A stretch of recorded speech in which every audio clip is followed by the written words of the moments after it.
Mustache Tales. Yeah! Hey guys, welcome to another episode of Mustache Tales. Joining Jay and I today is the incredibly funny and talented Matt Walsh. Matt was the star of the very iconic television show that took place in the White House, Veep. He's also been a stalwart of comedy for decades, and you can see him in movies like Ted, The Hangover, Role Models, Step Brothers. But one of the stories that I'd like to tell you, Jay, is when I ran into Matt in a very uncomfortable situation for me. In fact, I would put it up there with one of the more embarrassing moments of my life. This was about 8 years ago. I was in Washington, D.C. getting a tour of the White House, and not like one of those tours where it's a pre-recorded tour with a headset on and a little machine that you walk around. I was getting a VIP tour, Jay. I went to the White House mess hall. Do you know the Eisenhower building, which is next to the White House? It's the administrative building where Kissinger negotiated the ceasefire for Vietnam. Kennedy planned the Bay of Pigs. I was completely enamored to be part of cultural history. I was really enjoying this tour. And Matt was there, unbeknownst to me, for an entirely different reason. He was taking a meeting as part of the Creative Coalition, who I would phrase this, correct me if I'm wrong, Matt, as the mouthpiece for the creative community for government administration. Yeah, the National Endowment for the Arts and things like that. They try to make sure it's funded. So you had a big responsibility there. You were advocating for the arts. Sure. And I'm on this tour. I am in the Eisenhower building, walking down the hallway. There's a huge conference room, the biggest one I've ever seen, with this table. And I'm kind of sneaking. I'm popping my head in different places. The door is open and I pop my head in and I see Matt, Reed Scott, and Michael Key, sitting on this huge conference table across from two guys in suits with slick back hair. In my dumb brain, I assume that they're shooting some remote segment of Veep or planning a sketch or doing something for the White House Correspondents' Dinner. So I barge in and I go, "What's up, fuckers? What are you doing here?" I don't remember you saying fuckers, but I do kind of remember someone coming in that moment. Yeah. And Keegan popped up and blocked me from the room and went, Hazer, no, we're in a meeting. We're in a meeting. I'll talk to you later. And ushered me out. Yeah, they were sort of teaching us how to charm congressmen, like make it personal, ask them questions about their journey in art. So it was a quick learn. You didn't really interrupt that much. But that was at a time when it was really on the chopping block too, I think. Yeah, it seems like every so few years it becomes targeted in the budget talks. Yeah, it is weird. But did you use that advice, Matt? Is that how you charmed the congressman, by asking them about themselves? By the way, that's good advice. It is. You guys know that. Like, you meet people and you get them talking about themselves. Like, that's always a good move. Like, if somebody says, "I love your work," or "I love your movies," that conversation can only go so far. So you inevitably have to turn it to them. Like, what do you do? And it makes it more comfortable and it makes it more normal. I just thought you guys being there, for sure, those guys were agents, and it was, and the whole future of our children being exposed to the arts was on them. You've been on sets before. Did you think it was like a hidden camera shoot? You should have noticed a boom guy in the corner. I'm thinking there's so many rooms in that building. I'm thinking in my head, the cameras are set up in the other room and you guys are taking five. Okay. All right. That's logical. That's funny. Matt, I saw this Del Close documentary. Oh, yeah. For Mad Men Only? For Mad Men Only. It's sort of tracked with everything I always knew and sort of felt about Del Close. I mean, I was only there in Chicago for about 9 months. I was there for a summer in the fall, and our mutual friend James Grace got me into it. Mm-hmm. So I was always a little bit of an outsider in the sense that I hadn't sort of totally devoted myself to that religion. And it felt almost religious, almost like a cult of improv, right? Like there was like there was almost kind of a disdain for the written word, for a disdain for Second City and and people would be like, they wrote those jokes a week ago and they're just doing them again and acting like improv. And I Yeah. was like, oh, that's terrible. And I was like, I think I hate that. Like I was there during the era of, I think they were called Beer Shark Mice. It was Dave Keckner, Chris Farley, Flynn. Yeah. Pat And Finn, Mike Pat Coleman, Finn, yeah. maybe. Yeah. Yeah, Coleman. That's Yeah. right. And they got those guys. It was like they were the top improvisers in the country, in the world, Yeah. certainly in Chicago, but in the world. And they were. I mean, I was in I was in Del Close's class, which was wow. it was a group class because it was like he wanted to put the total rank beginners, me, with Farley and all those guys, and so I watched them, and then I'd go up and and I'm like, I wasn't kind of, I don't know, you remember those classes how they were like, you're in a room full of other comics and you get laughs, but you don't get laughs, Yeah. And so I Yeah. wasn't super confident about my improv skills. And quickly they put me into a group with like an accountant and a teacher and whatever. Now I'm out there on the stage at the tracks bombing. I mean, like horrifying bombing. And my whole plan while I was in Chicago, I took a semester off Colgate, was to try to see if I could make strangers laugh. And I was not making strangers laugh. And so I went across town and signed up for an open mic and started doing stand-up. I was like 19. And I made strangers laugh doing that.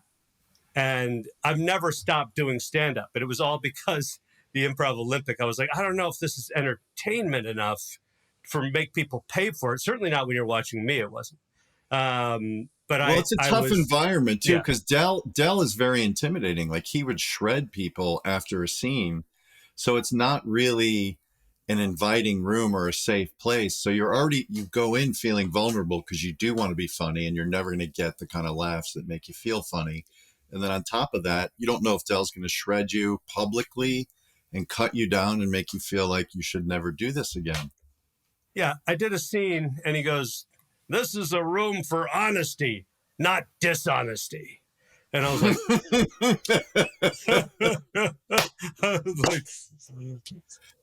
That's about right. Yeah. The, Yeah. the incredible part of that documentary was all the footage that covered his life before the art Yeah. form was really honed, and before the Herald came to be and his relationship with Sharna kind of congealed all this stuff that he had been working on. And I actually, when I watched it in two parts, and that was a mistake because there is an incredible story, and it's a shocking story about his childhood. And I won't spoil it because I encourage everyone to check it out. Yeah. But then in true fashion, and why I like the doc so much, there's additional stuff about that story that comes to light at the end. Yeah. But I was haunted, because the doc, if you can describe it, it's a mix of animation and scripted stuff that you guys are doing and Yeah. testimonials and live footage of his class. I mean, how did it come together? Well, the woman, Heather, I forget her last name, but she approached me. And at first I did an interview and she was because there's been several attempts and a couple documentaries about Del and books. So he's this mythic figure for people who care about improv. And in Chicago, he was a god and so revered. So there's been a lot of projects around him. Sharna's tried to make a movie with him a couple times. Bill Murray was supposedly attached. It's always circling. And so this latest project, however, 7 years ago, maybe longer, probably she started it like 10, 12 years ago. First, I did an interview, and then maybe a couple years later, she had me come back and she had written these other portions to sort of link the material together where we were playing people. I played the comic book artist from Del's comic book era. And that was sort of, I think, the narrative structure that she had come up with at that point. And, I was happy to do it. Del was a fascinating character and intimidating. And some people knew him. By the time I got there, he was a little more reserved. But back in the day, like he would party with Farley and, he would party with the guys and he would go out afterwards. Now he was my dad's age. I remember thinking he was my dad's age, which just blew me away. So I felt very respectful, and I didn't want to hang out. I did not want to hang out with him. I don't know how it was captured, but the footage of the early classes where improv it didn't have the structure yet. Yeah. And you really did see someone who's just so committed to a performance art and madness, really. I mean, it wouldn't have worked as a show until he broke it down into those beats, which they kind of briefly went into in the movie, but the way that a Herald is structured. Yeah. I think he went into a lot of it not knowing exactly where it was going to end. And he also, obviously the movies, he struggled with so many addictions, and he was a problematic character and had some psychological problems that you kind of hinted at. So he would disappear for times. He tried to direct shows at Second City, and then he had to go into rehab, and he would come back. So he was a legendary character, and there were all these stories, and some were true and some weren't by the time I came to town. And so he had this mythic presence. Yeah, I remember him being in The Untouchables. He played like a greasy alderman. And now, it's funny because at the time I'm like, holy shit, he's in a real movie. Like, he's a real fucking, wow. Right? I remember feeling like, oh my God, it's incredible. I knew that guy. Yeah.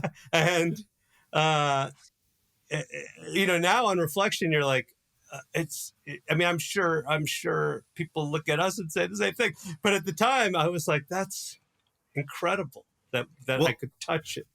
But that is part of it. Like, meeting someone who actually did it makes it seem possible, doesn't it? Like the fact that Del knew John Belushi and Bill Murray made me want to touch his cloak or whatever. Yeah. Like, I wanted to understand, like, what did you impart to them, or what did you see in them? And do I have that, Right. And so it is exactly that, the physical. I remember I went to Northern Illinois for college, and we had a guy who played a professor in the movie Altered States. I don't know if you remember that movie. Yeah. And I couldn't, he was dating one of the teachers in our college, but he guest taught one day, and I showed up to class, in an acting class, and he was there, and I couldn't, like you said, he was in a movie that I had seen. It just blew my mind. I'm like, what? How is he what? This isn't real. Why would a movie star be in this classroom, right? Like, it didn't make any sense. It was so mind-blowing. What made you guys, so you study under him, you get hip to the art form, and then you decide to export it with the Upright Citizens Brigade and take it to New York? Is that, was the plan to show other people this? I think similar to Jay, we were in a sketch group, so our ambition was to get like on TV and make things. So the four of us moved to New York with the idea of like trying to get a sketch show, trying to get something together as a group. And then we started doing a free improv show to just keep ourselves sharp. And we actually used the show sometimes. If a premise came up, we would write it down and try to use it for more sketches. And it was also a way to promote, if you like the improv show, come see our sketch show. So we were like serving our bigger dream. And then eventually we started teaching classes, because we arrived in New York when 96, I guess, when no one was doing long form. So what we had was like Marco Polo coming back from, the Orient with like silk or spices. Like, what is this stuff? Like, we were fortunate to be like the first wave of the long form movement. So we stumbled into teaching, basically, is my point. And then at some point we were teaching so many classes and directing like weird improv forms that it made sense to have our own theater, so we didn't have to like carry our props in every night and get yelled at for not leaving our props, So we found an old strip club and decided to create a clubhouse. I remember when you guys came to town, because at the moment there was Broken Lizard was in town and The State was in town. And then you fuckers showed up. And then live on tape was also a big name when we got in town. There were a few groups that were like big deals when we landed. Yeah. I was like, who the hell? And the Burt Firstners. If you remember, they were also a big deal. Totally. Yeah. Totally. But I was a little worried about you guys. Jay is very competitive when it comes to comedy. These guys, we got to watch out for these guys. Sure. And I was right. I was right. You guys. You did. You called it. We were going to be a huge deal. But yeah. But you guys had to figure out the economics of starting a theater company and school in New York, right? Because I remember being in New York studying I was at the Atlantic Theater Company and going to see all of your shows, and you had Oh, moved wow. around a couple times, and Yeah. like it was not just like a set up shop and everybody came. I feel like as an actor, or performer, you had to have some business acumen to start this, essentially what became a school. We really didn't. Like, sincerely, we had no idea what we were doing. I think the simple premise was like, New York, like it's a financially oppressive city. Like I was living in a bedroom. Fortunately, I landed a place in New York, which is everything. Once you have a place in New York, then you can sort of survive. And it was like one of two, what was really a 2-bedroom where 4 people, were living, and you sort of turn the dining room into a bedroom. So I had a cheap room, and we were doing shows that were like, I don't know, $200 a night or just to rent it. Then you had to pay a tech guy. And it was like financially oppressive. And then when we landed at the free Sunday night show, we gave them the door, we gave them the drinks, and then we started teaching classes. We figured that it would be cheaper to just not rent spaces at the Red Room or Tribeca Lab or West Bank, which were the standard venues, but to do our shows plus 3 or 4 classes. Like we would break even, sort of, you know what I mean? It just made like, it wasn't like, oh, we'll have all these students and we'll grow. And it's like, no, we could put our stuff in the basement and we don't have to carry it. And I bet we could cover rent. Like that's truly it. Wow. Did you have a desire or ambition to try to get onto Saturday Night Live, or was the goal to stay together, succeed on your own as a group? I'm sure as your group too, they always try to, poach. Certainly Amy was like a rare talent because she was a woman and funny as shit. And so and even Ian or I or Matt would get an audition for like a Mad TV or something. And we all decided at some point, like, we're going to give it, we're going to stick together because the groups we admired, Python and Kids in the Hall, like the ones we watched, there was chemistry there. It wasn't like Mad TV is an All Stars, which it didn't succeed. I don't think it succeeds as well. Like SNL works when the chemistry's there and you can feel like the cast bonding and the voice is cohesive. And so that's what we felt was special about us. So we kind of committed when we landed in New York, like, let's give it 6 months. And if we're making our way, if we're making our rent or we're paying for our apartments, then we'll give it another 6 months. So we all decided not to take gigs that would pull us away from like a TV show solo or whatever. Yeah. I mean, we made a similar pact to be like, let's not go after Saturday Night Live individually. Yeah.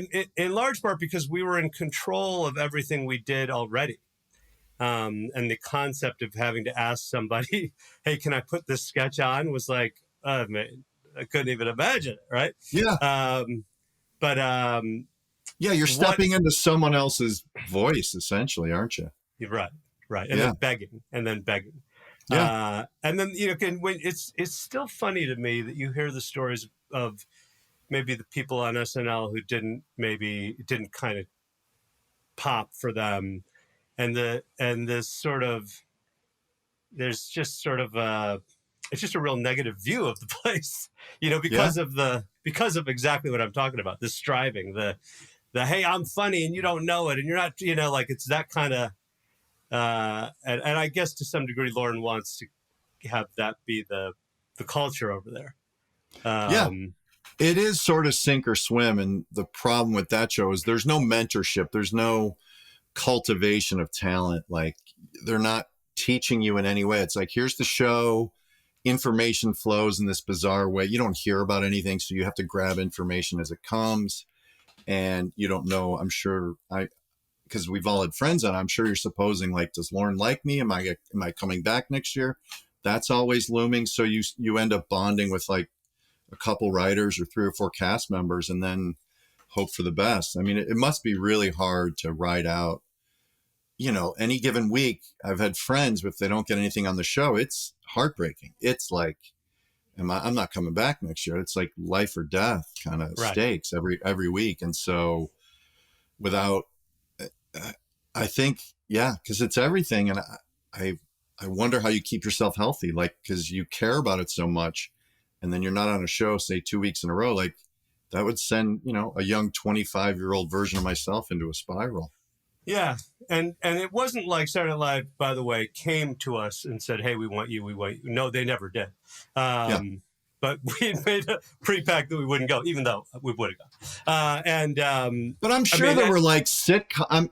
There's always like sitcom auditions. Somebody comes to your show and sees you guys and goes, "Oh, he'd be funny," or even those you still have to turn down. It wasn't just sketch opportunity. Yeah, I mean, they asked me to audition for In Living Color, and I was like, I'll audition, but if I get it, I won't go. That's what I said to them. And so Heffernan and Lemmy were on the roof of my house in New York, and we were shooting this.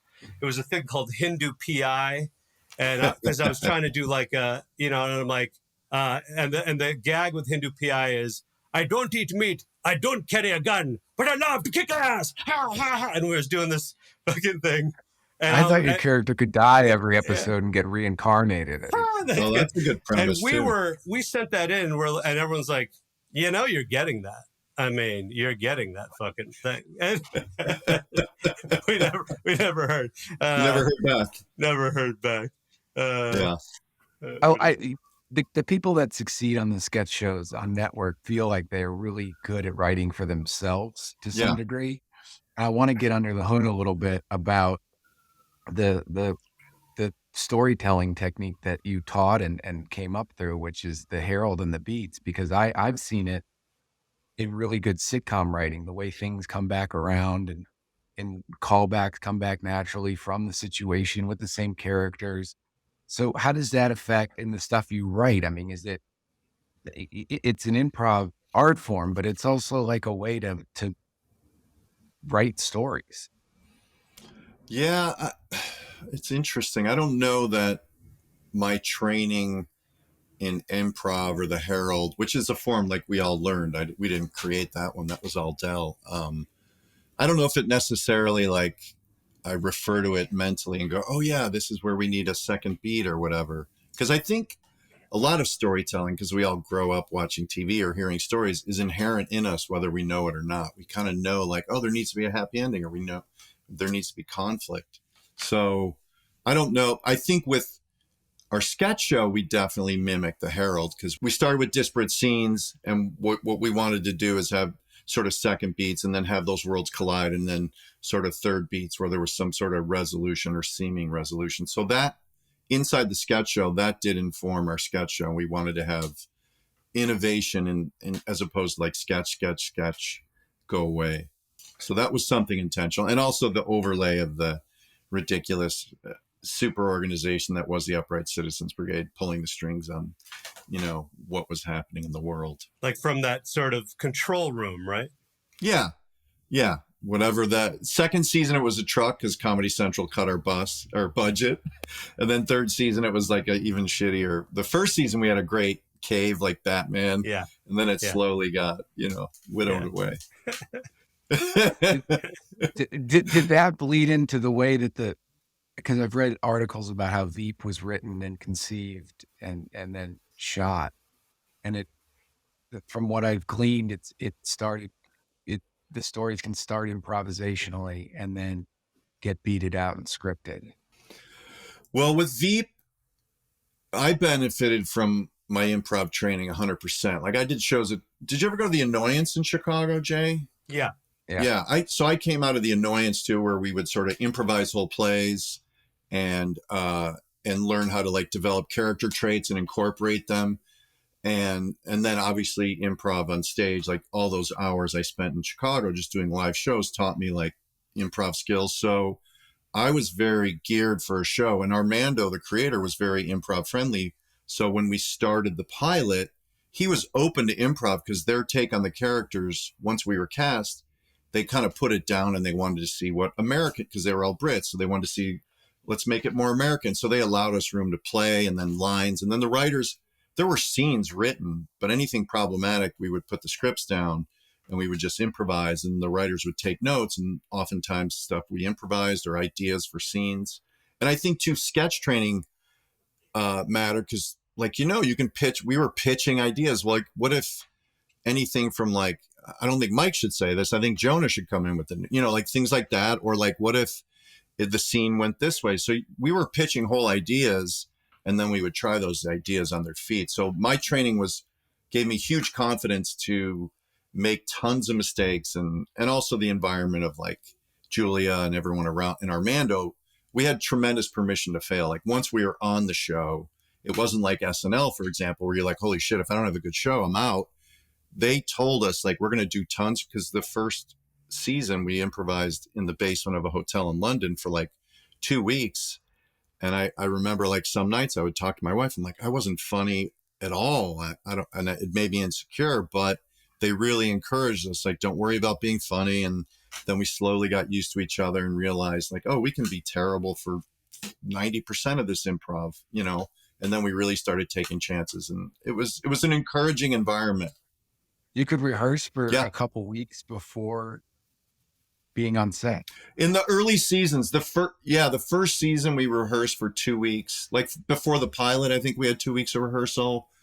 It mixed in with like, we did trips to DC to sort of, because we were building characters. And so that was like my annoyance training really, I felt like helped me, because building characters and remembering my point of view and traits and sort of history, that really helped me specifically, because I was in a show and I got to build my character, or certainly influence the character. So that really helped me. And then first season, we had a couple weeks of rehearsals, maybe around 3 or 4 scripts, not the whole season. And then second season, maybe a week. And then every Saturday, in even weeks before the show, between breaks, we would always table read. And then the writers and producers would sit in a room for an hour and talk about what didn't work, or this is terrible. And then they would come out of the room and we'd all eaten lunch, and they'd say, Walsh, you can go home. Tim, stay. Reed, stay. Julia, stay. And the scenes that weren't working would go on their feet, and they would workshop those scenes, and the writers would be in there. And then we would pitch ideas like I said, what if he did this? Or what if it was more about, this moment here and we didn't worry about this, whatever. To what degree was Julia Louis-Dreyfus doing all of that? Was she part of that? All the same kind of stuff? Oh, 100%. She was like Mama Bear. She was in the room after we do the table reads. She was giving her opinion on the scripts, what wasn't working. She was very encouraging to us. She was always, I remember her telling me, like, because the show was chaotic at times too. It was so ambitious. Like we would scripts were like 70 pages for a 30-minute show. And so they were always overshooting, and scripts were constantly changing. Like we never memorized anything verbatim. Like you would look at it the night before, because you knew in the morning they would give you a brand new version of the scene. So you kind of had the gist of it. So there was a lot of moving parts. And so she was like, you guys have to be custodians of your characters. So speak up. And she encouraged us to like protect your characters, protect the reality. Like she was very much an advocate for all of us. So that, as well as just like coming on set and watching things on our days off, like she was very much an active producer. And were you, and I'm asking this because were you intimidated when you first met her? Yeah. I met her in my second audition, and Allison Jones, God bless her, because I think I auditioned once as written, and Allison's like, just don't say the words anymore. Just put the script down. And then I think my second take got me my better audition, because I was probably sounding like a bad actor.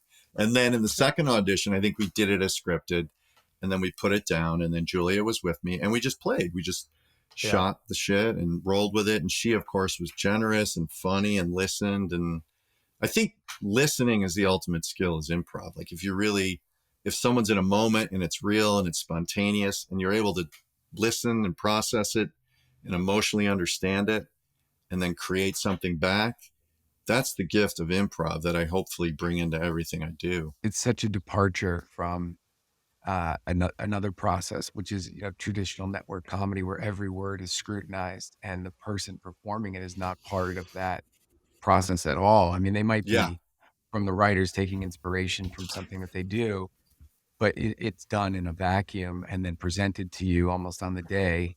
So you don't have that flow with it, and it's just a different execution of, the telling it. And by the way, By the way, HBO was like funding weeks of rehearsals. Like shows don't do that. Like you don't get all this extra time to like go on field trips to DC or like, that never happened. So we were also in a sweet spot where like premium cable was still making money. So they could afford to like Game of Thrones budget this shitty little comedy, if you will. You know what I mean? Yeah, but they also had this, one of the heavy comedy hitters in that show, in Julia Louis-Dreyfus in the show. I mean, they must have been like, to some degree, when you have those kind of people, they just say yes to everything they ask for. But to Hayes's point, which Julia has, if she was on CBS, the producers would have noted it and it would have been really tight. Mm-hmm. And it's like, we just need a table read at lunch. We'll give you our thoughts. You don't need to go 2 weeks in London. You know what I mean? Like, yeah. There's no version of that creative theater camp happening. Yeah. I mean, I worked with her on Arrested Development. I directed 2 episodes of that. She was in back-to-back. And I remember meeting her and being like, there's no other word to describe it except I was intimidated. But I wasn't creatively intimidated. I was like fame intimidated, or I was aware of her importance intimidated. Like I still gave her notes, and I think I was something like 27 at the time, and I got into a couple of, there's some television directors that big actors just treat like dog shit. And it's because they're not there every week or they're a visitor or whatever. And she did not treat me like dog shit. She was perfectly friendly. But she was a little bit like, I got it. And then eventually over a little time, she's like, oh, okay. Like it was a very not long, but there was a feeling out situation that I had quite a bit on that show. Like Tambor was like, the first day he was like, I would give him a note. He'd go, oh, really? That's your note? And then the next day he's like, I heard you directed a film, Super Troopers or something. And I was like, okay. And like Liza Minnelli on that show, I went in, because I was sitting next to Mitch Hurwitz, who wrote the show, and Liza wouldn't say the fucking joke. And she's in a poker scene, and she's supposed to say, "You got it, honey." And she would go, "You bet, champion." And it had to be "You got it, honey," right? You had to be "You got it, honey." And Mitch would be like, "Get her to say it." I'm like, "Hey, Liza, the line is 'You got it, honey,'" and she's like, "Oh yeah, okay." And she wouldn't fucking say it, And finally, I just stood just off camera and said, "You got it, honey. You got it, honey. You got it, honey. Go, Liza." And she said it. And she goes, "Happy? Are you happy?" And I'm like, I am happy. I mean, I got into it with Jane Lynch on that show too. She was, we were like, and this was just me. I was like, if you put a pause between these 2 words, I have a feeling it'll unlock what I think is the intention of this joke. And she goes, I don't think the pause should be there. And I'm like, I mean, it's pretty obvious the pause should be there. This is the spot for the pause. In fact, there's a little ellipse there, in fact, because it's clearly... And she was like, okay, let's try it again. And she didn't do it. And I went back in. She's like, let's try it again. We didn't do it. Like, we did 7, 8 takes. And finally, on the 9th take, she puts the pause there. And in the middle of the take, she looks over and she goes, oh, yeah, you were right. My bad. And then we became friends. And it was, and I worked with her on multiple shows with her. But I mean, it's with Julia Louis-Dreyfus, I remember her being like a touch standoffish, but nailing every single take, and these tiny little riffs in between that were just so magic and so right on to the tone of this. This show that I was fully in awe. Yeah. It's interesting. I mean, on Veep, there were very few moments. Again, like Mitch Hurwitz is brilliant, and Arrested is an amazing, funny show, obviously. But on Veep, there were very few moments where they would go like, no, it's got to be honey. Yeah. You won, honey, or whatever. Because we were sort of given freedom to paraphrase. But by the same token, we kind of knew that, the jokes as written or this moment as written is amazing. You know what I mean? So it wasn't like we were always free forming. Like they workshopped the shit out of scripts. And by the time it got to set, it had been rewritten 10 times and there was magic in there. But if you didn't screw up the jokes, you could put it in your own parlance and kind of sloppy the words and make it more real. Yeah. You Got a Honey was the payoff to a setup, a middle part of it. And the You Got a Honey was the payoff. Without You Got a Honey, this fucking thing didn't pay off. I mean, Liza Minnelli does not. Is she still alive? She doesn't like me. Everyone's scared, right? They're just scared of looking bad. And I do think, is when you're part of a project from the beginning and in the inception and a group that's been making it, it's really a tough gig for someone to come in on an episodic level and play in the schoolyard with you guys and have a strong take. It's got to you got to feel each other out like a schoolyard. Yeah. Yeah. Yeah. And there were some, Dave Cross was on that show and he was incredible. And Tony Hale, of course. There were some real Bateman, hitters on that show. Bateman. Yeah. Arnett was a force. Yeah. Arnett. I mean, it's like, I agree. It is like everybody has a little bit of imposter syndrome. And it's also the thing of like, I'm sure if you're Liza or Julia or whoever, even if it was me walking into a UCB classroom, people are looking at you and they think you're a big deal. You know what I mean? And so it's just like, in reality, you wish that wasn't there. Let's just do the work because all that other stuff is nonsense. You know what I mean? So there's that going on too. Right. It's like, yes, Judy Garland was my mom, and yes, I was in Cabaret, but like, she's probably feeling like, oh, I got to deliver something for these people who think I'm an icon or I don't know. No, there's a lot get there. it. I get it, but I was sitting next to the creator of the show, who's like, go back in and get her to say it. Yeah. Well, that's the shitty part of being a director. And that's right. And a TV show like that, the writers rule. Like it is do what's on the page more than anything. Give us what we wrote. And I understand it. I mean, like with Broken Lizard, we write those scripts to within an inch of their lives. And the rhythm is so specific that I want to hear that rhythm. And then as we've made more and more films, we're like, well, the equivalent as good is as good or better, like do whatever you want. We've got this rhythm. Maybe we'll use that or we'll use whatever you come up with, but we're open now, and Hayes and I worked on Super Troopers too. And I would be like, okay, we got what we wanted and it was poetic, but now say whatever the fuck you want to. And so often, you end up with the great takes. Because people understand how to improvise within that rhythm, even or within that moment. In a real meaningful way. They improvise situationally. Yeah, I've learned through the fire of how when you're improvising in a scripted show, it has to be on story. Otherwise, there's no shot it's going to make it anywhere in. The random joke on the side. Maybe if it's broad enough to hold something like that, but if you can really get a joke that's right on story in that moment about what's happening, you got a higher percentage of going in that hoop. Yeah, and it's interesting because like you write something and you hear the rhythm, or it's obviously Mitch Hurwitz who's a genius, or if it's Aaron Sorkin, like they are respected, brilliant people, and they want what they wrote, you know what I mean? And that makes sense.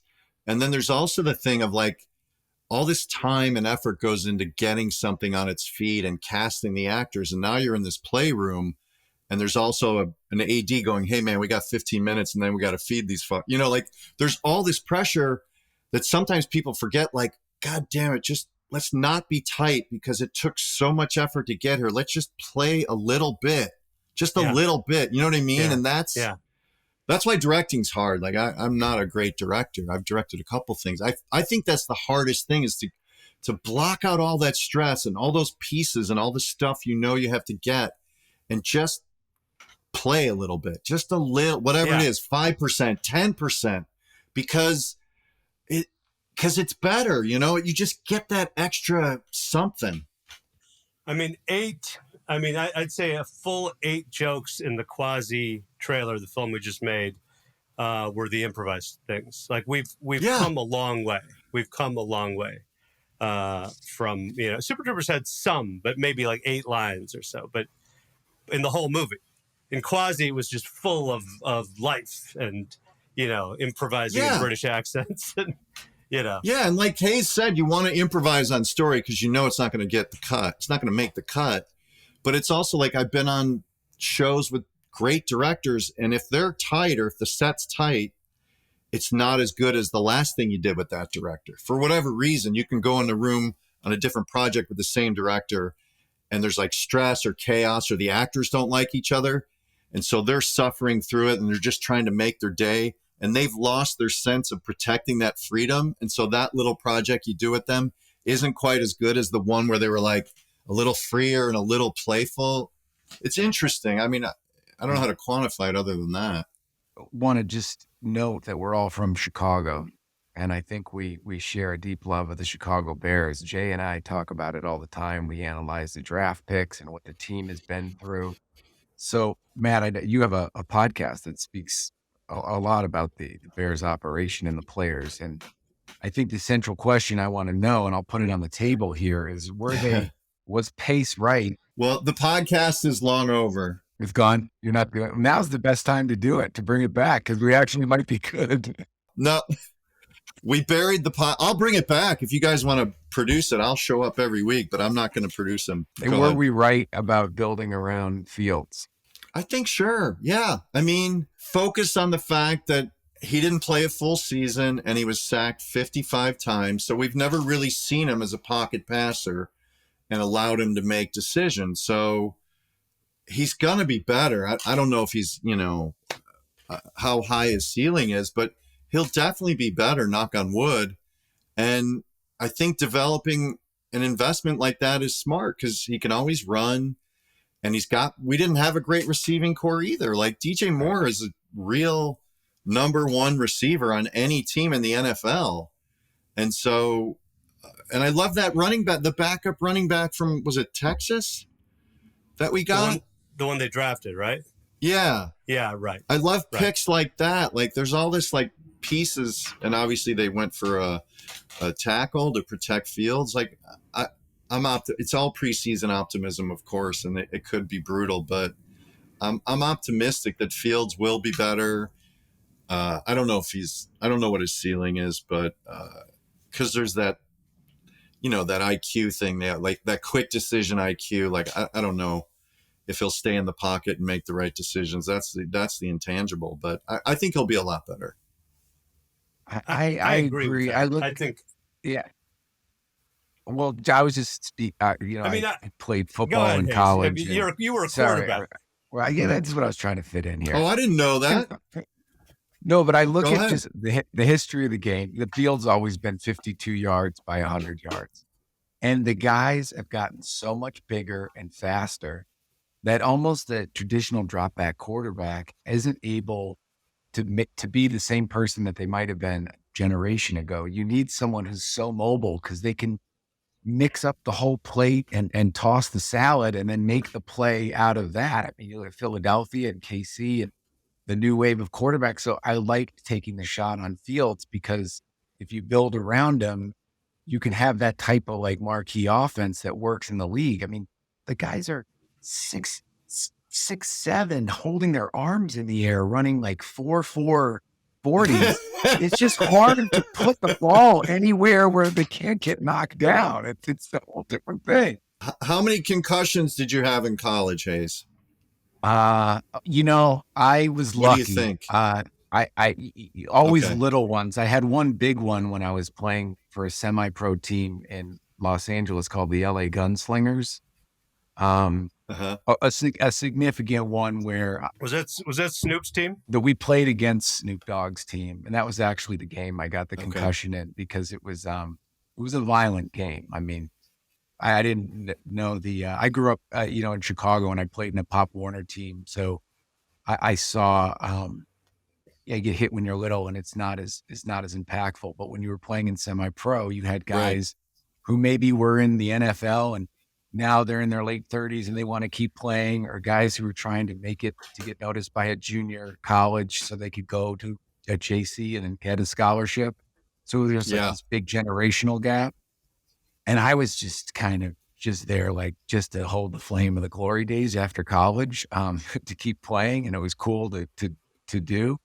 But I did get knocked one time right under the chin and had just kind of busted my chin open. And, in college, or if you're playing for a team that has funding, you would go to the sidelines and maybe a trainer would give you like an ice pack or a bandage or something. But there was nothing that this league had. It was kind of like the longest yard. So I just went and I looked at a teammate of mine and he said, "You're bleeding." I couldn't really tell what was going on. And I just took my towel that you wear around your in your belt to wipe your hands. And I just put my towel and then buttoned my chin strap over the towel to stop the bleeding. But I don't know what the long-term repercussions of my concussions are. But I know everyone out there when we watch on Sundays is dealing with one. Yeah. Yeah, it's a brutal sport, but I don't know. What do you guys think about the Bears? On the defense, I guess. Talk about the defense. We got Tremaine Edmonds from Buffalo. I love that guy. that guy. And then we brought in another. What was the other guy? It was maybe from Philadelphia, the other linebacker that we got. Was that right? Is it? Yeah. I can't remember his name. But I think that we, I think we lost a lot of games Edmonds. by just 1, 2, 3, 4 points. Yeah, I feel like I know, and I'm a total homer gamer fool. Yeah. But every year I say we're going to win 10 games, and I have this feeling we're going to win 10 games this year. Part of the 2 are going to be we're not going to lose those 2 to Green Bay automatically. Yeah. Finally, that guy is out of the division, and I know part of me feels bad that we didn't get a chance to like take him down properly. But I guess we were never gonna. No. I guess we were never gonna. He was just too special. And if Jordan Love turns out to be another once in a fucking generation quarterback, I don't know what I'll do. I don't think I can take another decade of losing to Green Bay. I don't know what I'll do. Even before Rodgers, I mean, Favre handed the baton to Rodgers when generational quarterback to generational quarterback. It's like, come on. We get in there for a minute. Do you guys want do you have strong feelings about if the team should move out of Chicago or not to the Arlington Stadium? I think it's a done deal. Like, I think by all accounts, here's my take on that is that how are you a Chicago mayor who wants to get reelected and you let the Bears leave Chicago? Like, that's politics 101. Like, if you want to get reelected, make it work. Figure it out. Go into debt. I don't know. Like, unless the Bears were never going to stay, which is also possible, but like every city in the world knows that every mayor knows, like, if the Cowboys left whatever city, people would be upset and they wouldn't vote for you. You know what I mean? Like, so they dropped the ball on that. But like, I think there's too much opportunity and land and potential money. Like, they want to build like a Bears world out there, and you can go year round and watch them train. And I don't know. You went to school by Hallis Hall, didn't you, Jay? I did. Up I there went in to Lake Forest. Lake Forest Academy. And in fact, when the 85 Bears I think they were undefeated at the time. It was like 7-0, and the hype had gotten so big on them they couldn't even practice at Hallis Hall without being sort of molested by the press. And so they came to my school, Lake Forest Academy, and practiced on our high school field. And Peyton the whole team was there. Peyton and Suey. Wow. And oh my God. One of my it was a guy who went to school, showed up at the practice in full Green Bay gear, sweatpants and a jacket. And Suey lifted him in the air and said, "Don't you ever wear this stuff near us again," and puts him down. And Peyton goes, "He's serious." I remember that. I was like, that's cool. That was cool. That's a real rivalry. Like that. That's 100% true. Like, the Bears organization hates the Packers, and that's why Lovey when he came to town, he said, we'll win one game. We'll beat Green Bay. Like, that's a good coach. Yeah, that's it's like, right. I don't care. The season, it mattered if we beat Green Bay, obviously. So, and I'd like I wanted them to stay in Soldier Field. I'd like them to stay in Soldier Field. But the thing that matters more to me is that they don't play under a dome. Because I have fallen for this whole Chicago machismo, cold weather stuff. It's a part of me, and my part of me is watching other people play in the cold. I think putting a dome over that place, it's like, oh, come on. I mean, it's just it's such an obvious attempt to get the Super Bowl, because you can't get the Super Bowl unless you can guarantee good weather. And you're like, it's so lame. It's so lame. Yeah. Is that, you think, what's going to happen if they build it up there? It'll be a dome? There's going to be a dome on that thing. Yeah. And it's not going to be retractable. with the giant casino attached. Yep. Gambling will be a part of it. All the stadiums are going to have gambling kiosks. 2 of them already do, I think. Like, gambling is going to, so much money. Why is LA playing inside? Like, LA has a roof over that place. You're like, so lame. And the reason's for the Super Bowl. You're like, come on, guys. Lame. So lame. Yeah. The problem with Soldier Field, Grant Park is so special because it's right in the city and it has more than enough land to house a football stadium. But the footprint of Soldier Field is so small. It's almost like you have to say, hey, we really honor this space. It's a great building, but let's not make it a protected edifice, tear it down, and then build that giant structure that everybody wants right in the shadow of those buildings. You love when you see a team play in the city and they pull back and you see the whole city, like in Pittsburgh or something. It just adds to the game. It is cool. I agree. Like, I've been to so many games at Soldier Field and there's nothing better. Like, I loved that it was by the lake, and I love that it was cold and you could still tailgate wherever you were, and you could go to bars after. Like, it is the best. And you didn't have to drive. You could get on the subway and I agree. But I feel like too, like, I don't know, Chicago could make that like, Chicago can write its own laws and say, you know what, Soldier Field's no longer a historic landmark. We just made a law, and they could knock it down. They could.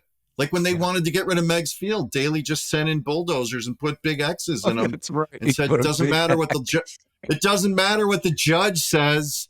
Guess what? All these planes that are stuck here, you're going to have to put them on a boat and ship them out, because we're done fucking around. Yeah. You literally did that at 4 in the morning. There were like planes landing, going like, and then pulling up. They pulled onto the runway. Yeah. And you could declare Soldier Field a non-historical site in a second. Like, just do it.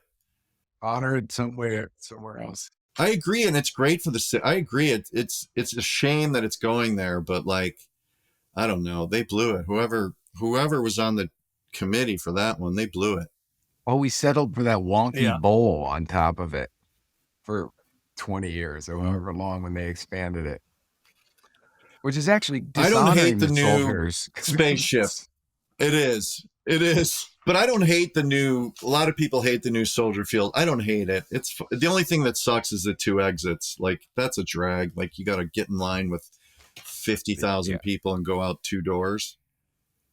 Yeah. But other than that, I still like the stadium. So, Matt, we're going to do this thing where we vouch for something. Okay. It's the podcast is sort of brought to us by my app called Vouch Vault, and so which you can get on Apple and wherever our podcast or apps are sold. And so I'm going to vouch for this book. It's called The Detective and the Pipe Girl. It's a like a crime fiction novel, but the cool thing about this book is that the detective is from LA and he's super funny, and he's a ping pong fanatic, and he has very strong opinions about light beers, and is obsessed with being on time, and obsessed with driving neutral cars, so that he doesn't want to be like a PI with a big mustache and a Ferrari. Like, this book is full of hilarious observations. It's almost as if like a comic where a detective, but it's very tough still. It's still tough and tough and funny and Los Angeles, and it's this great book, The Detective. And The Pike Girl, it's by a guy named Michael Craven, who I know in LA, and who's an incredible ping pong player. Is it modern times? It's modern or times. current? Yes, that's okay. right. Not noir. And the story is basically a film director on the level of like Scorsese or Spielberg hires this detective to find an actress that he had an affair with and has gone quiet on him. Like he doesn't know why she won't return his calls, basically. And then it turns into like a whole kind of dark, exciting, thrilling story. So, cool. yeah, it's really good. That's cool. Are you reading that, or are you doing stuff on tape? I feel like if you say I've read a book and you listen to it, it's all right. That's fair now. I would have made that distinction. I read it, and I've read this. There's a sequel. I'll vouch for that too someday. I've only listened to the Robert Evans Kid Stays in the Picture on tape. I read that, then I listened to it, and then I listened to it 5 more times because it's the greatest thing ever. Have you guys heard that? It is. Yeah. Okay. Yeah. And then I got lucky when I came to LA. David O. Russell, who made Flirting with Disaster, which I think is one of the great comedies of all time, invited me over to Robert Evans' house to show Super Troopers. And we got there, and wow. And Evans is like, they're like, the butler guy's like, Mr. Evans would like to see you in his bedroom. And I go into the bedroom, and he's in bed with 2 women. Oh, and he Lord. goes, "We're showing your picture tonight, I hear." And I'm like, yeah. And he goes, "Oh, very excited to see your picture." It was fucking great. It was fucking Oh, my great. God. Yeah. That when I first got to town, I made a short film with my buddy Jason Weiner that we talked about, Jay, and it was called The Adventures of Big Handsome Guy and His Little Friend. And when we were hustling this thing around town, we ended up through family connections and knowing people forever at Jerry Weintraub's house, the producer of Ocean's 11 and a million other movies, and who's like an Evans type character. And so we screened this 16-minute short film in his screening room, and he had his grandkids sitting in the front, and they liked it. He didn't really have an opinion. He was keying it all on what his grandkids thought. So he picked up the phone and he called ICM, and he said, "I want to produce the MacArthur Project." And ICM, this agency had no idea what it was or who we were. They thought that he was talking about a picture on General Douglas MacArthur. So no follow-up calls or anything. That's all I got out of the meeting. Confusion. Thanks for the push, Jerry. Thanks for the push. Is that it? That's all we're doing here? Yeah. What are you vouching for, Matt? Are you into I'm gonna vouch for, I don't read, I'm not intelligent like you, Jay. I listen most things. That's okay. That's okay. And I'm even lazier, and I watch a lot of TV. So I'm gonna vouch for a TV series called George and Tammy, which is about Tammy Wynette and her husband George, and it's Michael Shannon and Jessica Chastain. And I love it, and I didn't know anything about their marriage or their tumultuous divorce. And it's really one of those things that you're just watching 2 actors crush it the whole time. It's just about the acting. They're so good, and they each have, you know how when you're an actor and you have like, oh, this is the monologue. You read a script and there's this one moment that you're terrified of. Yeah. Every episode, I feel like they each have like 2 of those. There's like a big fight or a big confession or a bottoming out. And they're just rolling through them, and they don't feel like big moments. You know what I mean? It's just so, and also the story is fascinating. Like, they were huge stars and very public lives. And on top of, country music, before it was, before it turned into like pop music, it was true country. And George was a hero for being a drunkard and all that. And I don't know why I found it, but I found it, and I watched every one in like, I don't know, 3 or 4 days. It's great. And it was supposed to be a movie, And Josh Brolin was supposed to play George. And then he felt like Michael Shannon would be better. And so he backed off and just became a producer and gave it to Michael Shannon, which I thought was so then, and then they cut it into 6 or 7 episodes, which I think is good. I think it worked. It's not like, oh, they made too many. I felt like it was good. And Tammy Wynette, was she the Stand By Your Man? Yep. Divorce, Divorce. Two-Story House is another one they did together. Mm-hmm. That's a great song. And George, is it George Strait or is it George Jones? George Jones. George Jones. Right. Got it. Yeah. That he was a good country guy. Up my alley, because I am an absolute lover of just outlaw country and just that era of country music. And my main mix, I have Tammy Wynette, Stand By Your Man.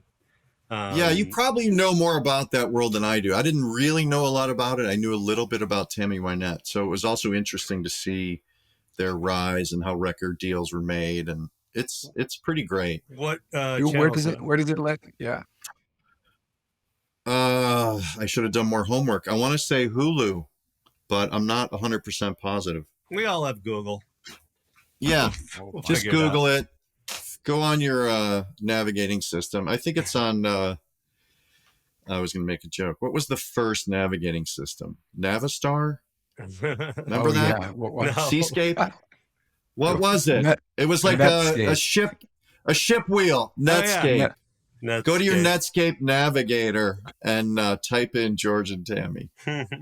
What do you got, Hayes? I'm going to vouch for something that's on Hulu. And I talked about it earlier, but For Mad Men Only, that documentary on Del Close was totally, I knew about him as a mythological figure and had a lot of friends that worked closely with him or were inspired by him. But I thought he was just like a comedy teacher. I didn't realize the depth of his artistry and madness. And I thought it was awesome. And it was also, thank you, Matt, for telling those stories about how you kept going with all of it, because it made that doc more special. So that's the one I'm going to do.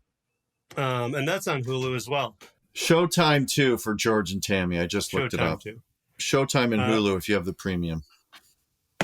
Today's the last day, or yesterday was the last day that HBO Max was HBO Max. Now it's Max. As of today. I know. Does that mean it doesn't feel different?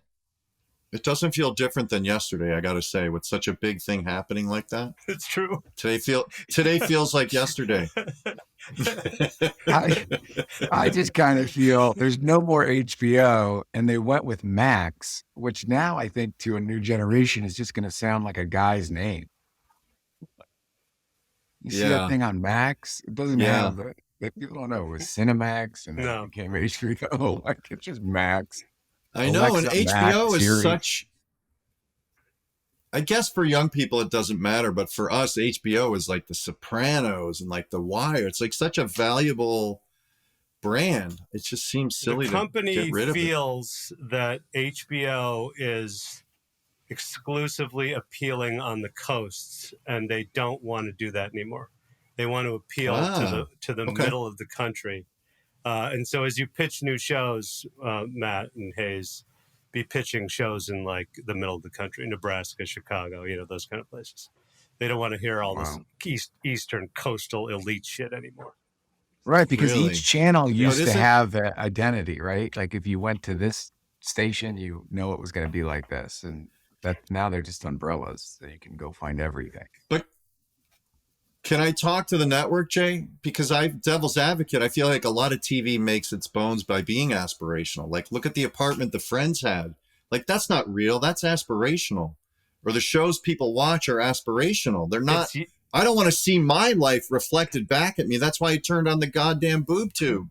They're looking for Yellowstone. I want to talk to the network. They want to talk to this market. Money. But Yellowstone is only a percentage of what people want. It doesn't have to be everything. Can I talk to this guy? Yeah. You were the mouthpiece. I would have kept HBO, but I mean, I'm just some dipshit filmmaker. It's a brand. Yeah. In a sea of brands where everybody's competing for eyeballs, doesn't it give? That's why IP is so hot. You want something that people already know. I predict it's temporary. I predict Max will not. Oh, that's a great way to go too. Go backwards then. That's like new Coke, old Coke. I think you could go maximum HBO. That would be the way to come back. Jay, I have a mustache. Jay, what happened? What happened to yours? Did you lose it? I just took a shower. I think I forgot. I accidentally shaved it. You're not rocking a mustache, Jay? Did you have it recently? When I have a mustache, I get stopped too much for So, but my way to go incognito is to shave it. Profile? You get profiled? That's right. Yeah. So. I'm sorry. But I already have this damn podcast called Mustache Tales. Already, we printed the poster. So what are you gonna do? Just get a stick. Just get a stick on for the show. Oh, I have stick-ons on the shelf. I got the glue. I got the whole thing. All right. All right, buddy. Thank you. Appreciate it. Thank you, guys. This was really fun. Yeah. Okay, cool. Thanks, Matt. Good to see you, man. Mustache Tales.